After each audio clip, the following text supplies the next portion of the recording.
தென்காசியிலிருந்து விருதுநகர் வரை உள்ள வழித்தடத்தில் அக்டோபர் 1 முதல் மின்சார இன்ஜின்கள் கொண்டு ரயில்கள் இயக்கப்படும் என தெற்கு ரயில்வேவால் அறிவிப்பு வெளியாகியுள்ளது. அதை பற்றி ஃபுல்லாக டீட்டெயிலாக இந்த வீடியோவில் பார்க்கலாம். வாங்க வீடியோக்குள்ளே போகலாம். Welcome to train Bharat channel.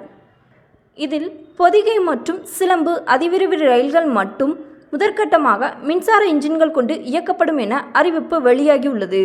Pothigai அதிவிரைவு ரயிலானது அக்டோபர் 1 முதல் சென்னையிலிருந்து WAP-4 எலக்ட்ரிக் இன்ஜின் கொண்டு செங்கோட்டை வரை இயக்கப்படும். இதற்கு முன்னால் மதுரையிலிருந்து WAP-4 எலக்ட்ரிக் இன்ஜின் மாற்றப்பட்டு 2 டீசல் இன்ஜின் பொருத்தப்பட்டு செங்கோட்டை வரை இயக்கப்படுகிறது.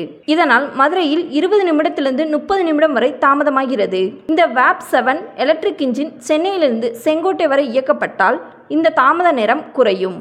இதேபோன்று சிலம்பு அதிவிரைவு ரயிலானது விருதுநகரில் WAP-4 எலக்ட்ரிக் இன்ஜின் இருந்து டீசல் இன்ஜின் மாற்றப்படுவதால் 20 நிமிடத்திலிருந்து 30 நிமிடம் வரை காலதாமதமாகிறது. அக்டோபர் 1 முதல் சிலம்பு அதிவிரைவு ரயிலானது WAP-4 எலக்ட்ரிக் இன்ஜின் பொருத்தப்பட்டு இயக்கப்படும் என அறிவிப்பு வெளியாகியுள்ளது. இதனால் பயண நேரத்தில் மாற்றம் ஏற்படுவதால் இதற்கான புதிய கால அட்டவணை விரைவில் வெளியாகும் என எதிர்பார்க்கப்படுகிறது. இதேபோன்று பேசஞ்சர் ரயில்களையும் எலக்ட்ரிக் இன்ஜின் கொண்டு இயக்கப்பட்டால் பயண நேரம் குறைய வாய்ப்புள்ளது.